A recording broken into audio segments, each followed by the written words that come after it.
Hey beautiful, welcome to my channel. I'm Jody and this is Calvin and we're glad that you're here today. So I read online that labs, yes you Calvin Klein Kenny, labs require 80 minutes of exercise every day. And as you can see, this guy is he's so anxious and wants to get out. I can't take him to the dog park every day because this guy right here loves to get into the puddles. And I mean, it doesn't matter what the temperature is. He loves to get in the puddles. So I'm trying to go and take him for a walk right now. And I figured I'd take you along with me and then talk a little bit about what we're going to do today in the video. If I'm honest, Calvin enjoys walks. However, he would prefer to be at the dog park. But as the weather changes, I don't think there's going to be a lot of people out at the dog park. And one thing I know we're going to have to do is take him on walks. So as you can see, the leaves are beginning to go from the trees. The clouds are coming in. That's all sign that winter is on its way, my friend. Winter is on its way. And here in upstate New York, it definitely gets cold and we get a lot of snow. So one thing that I'm always missing out on every year I'll go to Walmart, I'll buy, I don't know. Come on, Calvin. Come on, buddy. Look at him. He likes to smell everything. Every year I'll buy 5 or 6 pair of gloves and they always disappear. So this year I figured if I made them special, if they were special gloves, maybe they would stick around. So today I'm going to crochet some fingerless gloves and I thought I'd bring you along with me on this journey of learning how to crochet. So I hope you enjoy today's video. It's going to be a lot of fun. It's an exploration for me and hopefully encourages you to try it as well. Don't forget to like and subscribe. All right, let's get started. Here are the supplies for my fingerless gloves today. I'm going to use this clearance yarn that I got from Joann for $5.47. It's plush, it's really soft, and it's really thick. And I thought that this would be really pretty with the little flecks in it and also just soft on the skin. And then I thought I would bulk it up a little bit with just this acrylic yarn. It's from Walmart. I'm not gonna say that's the softest, but it's definitely not the roughest on your skin, but I thought maybe it could bulk up the gloves a little bit so that way they keep me a little bit warmer. I have a measuring tape just in case I need it. I have my crochet hook, and then I also have my trusty computer because I am going off a tutorial. I am definitely not a pro. I'm going to be using the Crochet Fingerless Gloves Wristers tutorial number 155 by Bag-O-Day Crochet. That was Bag-O-Day Crochet. And I will put a link down in the description because I really do feel like she gives you great videos and she makes it really approachable for you to try. So let's get started.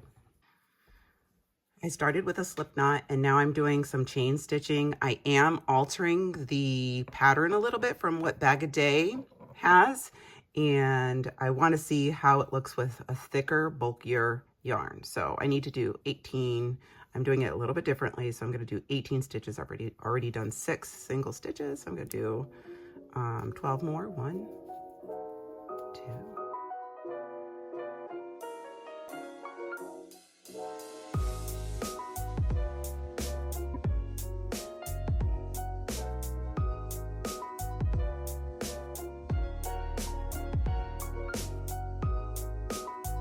Okay, after doing some measurements, I think I'm just going to do 15 stitches. I don't want to do 18. 18 is way too long. It'll go all the way up to the mid part of my arm. So I did 15 stitches. I need to do 1 extra one because I'm going to have to use that one as a turn stitch.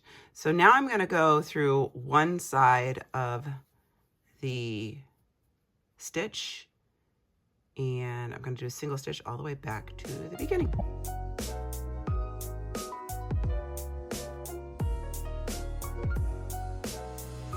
Made it to the end and now I'm going to chain 1 and then turn it. I will say this, working with 2 yarns is definitely more challenging because it's thicker and so it wants to spread apart and you have a little bit more difficult time working with it. So if you're new, I would suggest that you just start with a chunky, like number 5 bulky yarn and just that. But I've been practicing and playing around with the smaller sizes as well. And they are kind of fun to work with, but they're definitely more challenging to get a consistent stitch. So that's just my kind of take on becoming a somebody who crochets and who is, you know, just starting from scratch. So I'm a novice, and that's some advice I'm passing along. So now I'm going to do something that's called creating a rib stitch. And basically what that is you just go in the back loops all the way back here.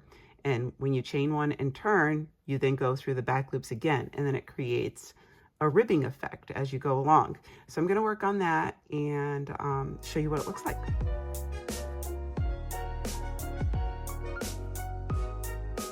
Okay, there we go. So we did 18 rows of the rib stitching. Isn't that pretty?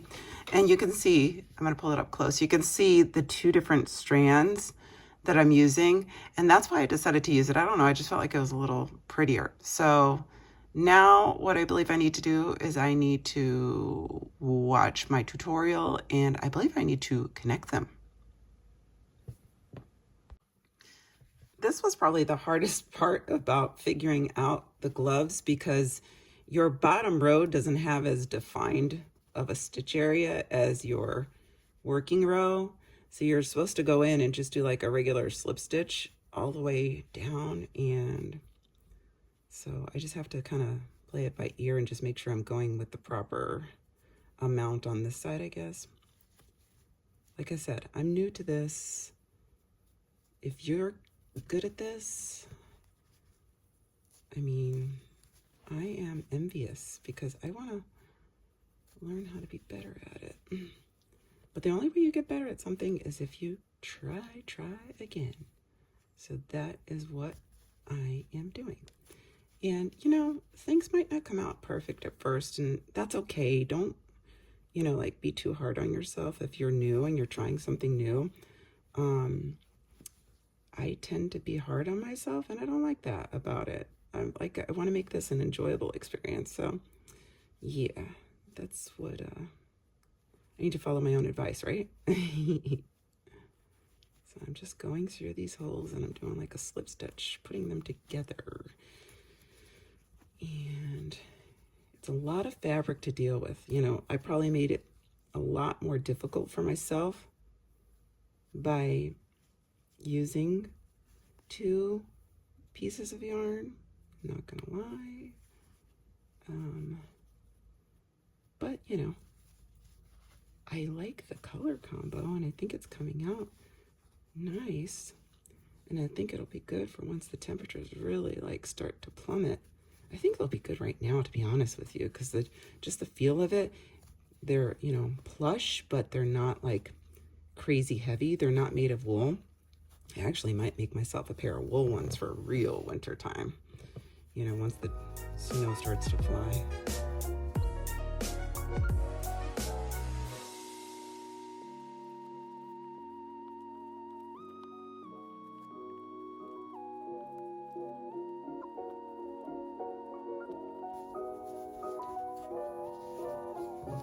Okay, so it's together.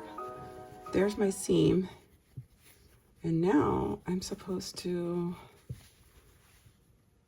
I think I'm supposed to flip it inside out right away, because then you can continue to start the work. Look at that. Oh, that's so pretty. I love how the cream and the stark white mix.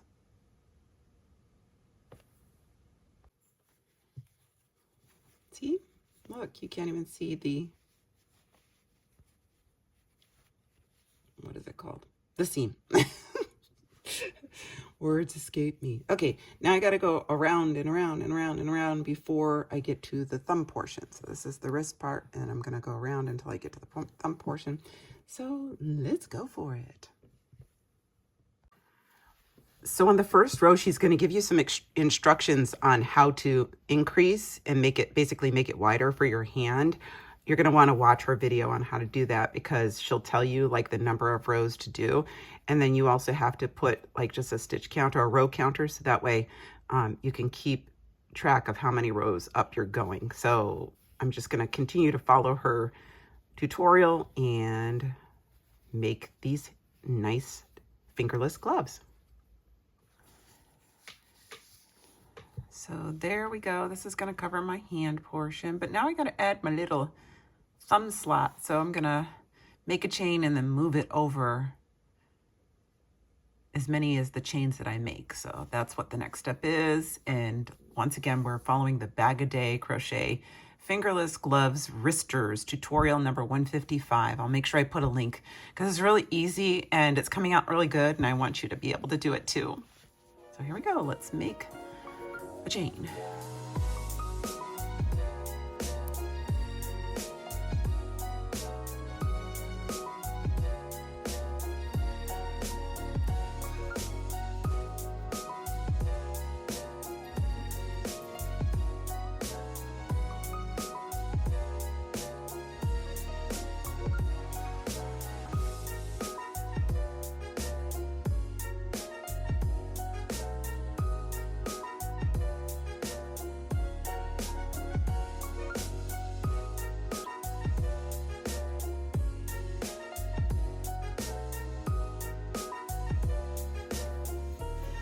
We are making our way around the home stretch. I'm so excited.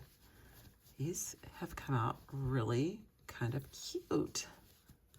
And once I make it to the end, I'm just going to tie them off and they will be done. I'm going to try to make a hat to match those gloves, but unfortunately this is not a crocheted hat. This is going to be something with the Nifty Knitter knitting kit, and I've had this for quite some time. There are different sizes to the circles. I pulled out the one that's the hat size for my size head, which is like the second size, and I'm going to try and make a hat to match my fingerless gloves. I mean, it shouldn't be that hard, right? Let's go for it. This comes with a, I don't know even what to call it. It's just like a little scooper needle, but I can't find it. It's missing. So I'm going to try to use this little tiny hook. And basically what you're supposed to do is you're supposed to wrap it around this little nub. Wrap your yarn around this little nub. And then you're supposed to go around loosely each one of the pegs until you get around the whole hat, and then you do that a second time, and it can't be too tight. See how it's kind of coming off? It can't be too tight because it'll be harder to pull over each one. Basically what you're going to do is it's a repetitive motion of you do 2 rows and you scoop it over, 2 rows, scoop it over, scoop it over. So let's get this all the way around our things. I'm forgetting how to do it. There we go. All right. Wish me luck.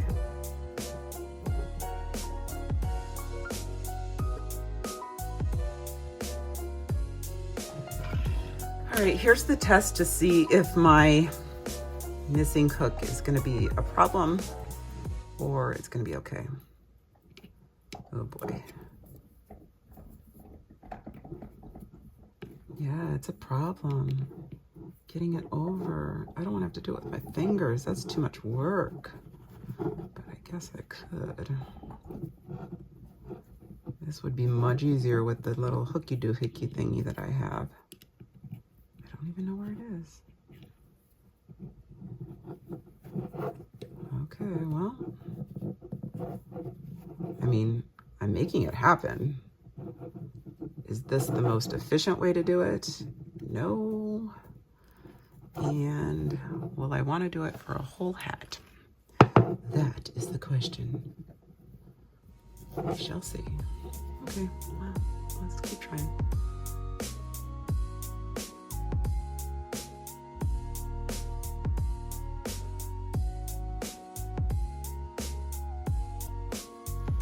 The way that I am using this knitting loom without the proper device to pull the yarn over and using it with my fingers, it's actually killing them. So I think I'm going to cut my losses on making a hat today, but I am still going to use this, and I'll show you in the show off portion what I'm going to do with it.